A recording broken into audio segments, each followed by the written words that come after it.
Isibhedlela iElizabeth Donkin sethule uhlelo olusha lokugcina imiqingo yalo ngohlelo lwezobuchwepheshe nogesi. Lesibhedlela manje sesizosebenza ngaloluhlelo ukusuka ekungeniseni iziguli, umlando wezokwelashwa kweziguli kanye nezinhlelo zokudla esibhedlela. Nanku umbiko noLerato Fikisi.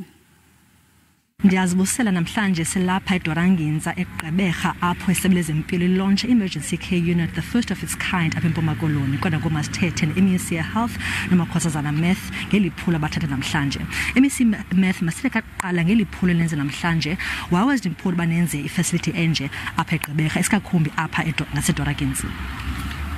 Siyavuya kakhulu Lerato kuwe nababukeli bakho ukuba sifikele kwelizinga. Ibiyindlela ende engekhe lula kuba kaloku besikade sisebenzisa imikhukhu into ekholwa ebizwa phecelezi i-prefabs ukutrain abantu bethu kwi-level ephansi kakhulu ye-certificates ze-basic support, intermediate support and advanced support. Now sakhe i-college esiyibiza ngoba yi-state of the art college, emergency medical care college, apho khona sakwazi basitrain abantu bethu kwi-qualifications ezi-accredited ezin-line nepolicy yethu karhulumente ethetha ngomcimbi we-emergency care, apho khona sakwazi uku-accommodate abantwana abangapha ko-270 okanye nje i-trainees ezingapha ko-270. Le building esiyakhile apha sithi state of the art because it's cost 126 million and baxhamla abantu bakuthi, but kulo process sakwazi basinga-offerisha ispace esanele, sine-lecture halls eziyi-6 ezi-accommodate abantwana abayi-45,